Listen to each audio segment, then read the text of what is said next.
ಬೊಮ್ಮಾಯಿ ನಮ್ಮ ಅಜ್ವಾರ ಗ್ರಾಮಸ್ಥರು ಕಳೆದ 25/12/25 ನಮ್ಮೂರ್ ಗೇಟ್ ಅಲ್ಲಿ 4 ಜನ ಆಕ್ಸಿಡೆಂಟ್ ಆಗಿ ಡೆತ್ ಆದ್ರು. ಈ ತಾಯಿಯ ಮಕ್ಕಳು ಇಬ್ರು ಅದ್ರಲ್ಲಿ.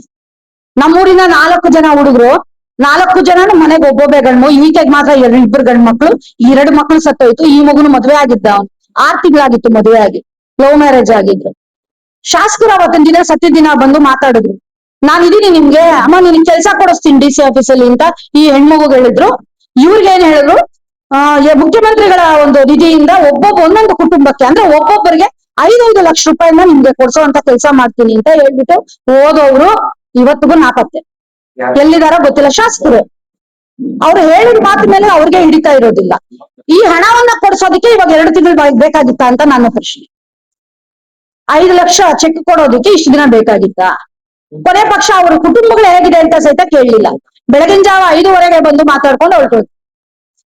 ಇದೇನಾ ನೀವು ಮಾಡ್ತಾ ಇರುವಂತ ಕೆಲ್ಸ? ಈ ಕೂಡ್ಲೆ ಅದೇನೋ ಆ ಗ್ರಾಮದಲ್ಲಿ, ನಮ್ಮದೇ ಗ್ರಾಮ ಅದು ಅಜ್ವಾರ ಗ್ರಾಮ, ಆ 4 ಮಕ್ಕಳನ್ನ ಕಳ್ಕೊಂಡಿರೋರ್ಗೆ ನೀವ್ ಏನ್ ಮಾತು ಕೊಟ್ಟಿದ್ದೀರಾ? 5 ಲಕ್ಷ ಕೊಡ್ತೀವಿ ನಾವು ಮುಖ್ಯಮಂತ್ರಿ ನಿಧಿಯಿಂದ, ಈ ಕೂಡ್ಲೆ ಆ ದುಡ್ಡನ್ನ ಅವ್ರಿಗೆ ವರ್ಗಾಯಿಸ್ಬೇಕಾಗತ್ತೆ.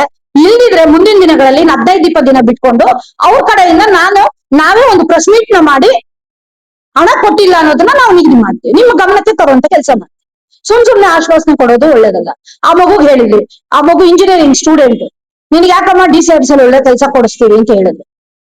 ಏನು ಇಲ್ಲ, ಸುಮ್ನೆ ಹೇಳ್ಕೊಂಡ್ ಬರ್ತಾ ಇದ್ರೆ ಆಗಲ್ಲ. ಅದನ್ನೇ ಹೇಳಿದ್ ನಾನು, ಕ್ಯಾಸ್ಟೇಜ್ ರಾಜಕೀಯಗಳು ಬೇಡ ಅಂತ ಹೇಳಿ. ಯಾರ್ಯಾರಿಗೆ ಏನೇನ್ ಮಾಡಿದೀರಾ ನೀವು, ಎಷ್ಟೆಷ್ಟು ಅಧಿಕಾರಿಗಳು ಕೊಟ್ಟಿದ್ದೀರಾ, ಏನೇನಾಗಿದೆ, ಯಾರು ನೆಲ್ಲಿಟ್ಕೊಂಡಿದ್ದೀರಾ ಅಂತ ಇಡೀ ಚಿಕ್ಕಬಳ್ಳಾಪುರ ಜನತೆಗೆ ಗೊತ್ತಿದೆ. ಜಾತಿ ರಾಜಕೀಯಗಳನ್ನ ಮಾಡೋದು ಬಿಟ್ಬಿಟ್ಟು ದಯವಿಟ್ಟು ಜನರನ್ನ ಉಳಿಸ್ಕೊಳ್ಳೋ ಕೆಲಸ ಮಾಡಿ. ಯಾರು ನೀವು ಚಿಕ್ಕಬಳ್ಳಾಪುರನ ಸಿಂಗಾಪುರ್ ಮಾಡಬೇಡಿ. ಚಿಕ್ಕಬಳ್ಳಾಪುರ ಇರೋ ತರ ಮಾಡೋದ್ ಬಿಟ್ಬಿಟ್ರೆ ಸಾಕು. ಈ ಚಿಕ್ಕಬಳ್ಳಾಪುರನ ಗಬ್ಬೆಬ್ರಿಸೋ ಕೆಲಸ ದಯವಿಟ್ಟು ಯಾರು ಮಾಡಿ.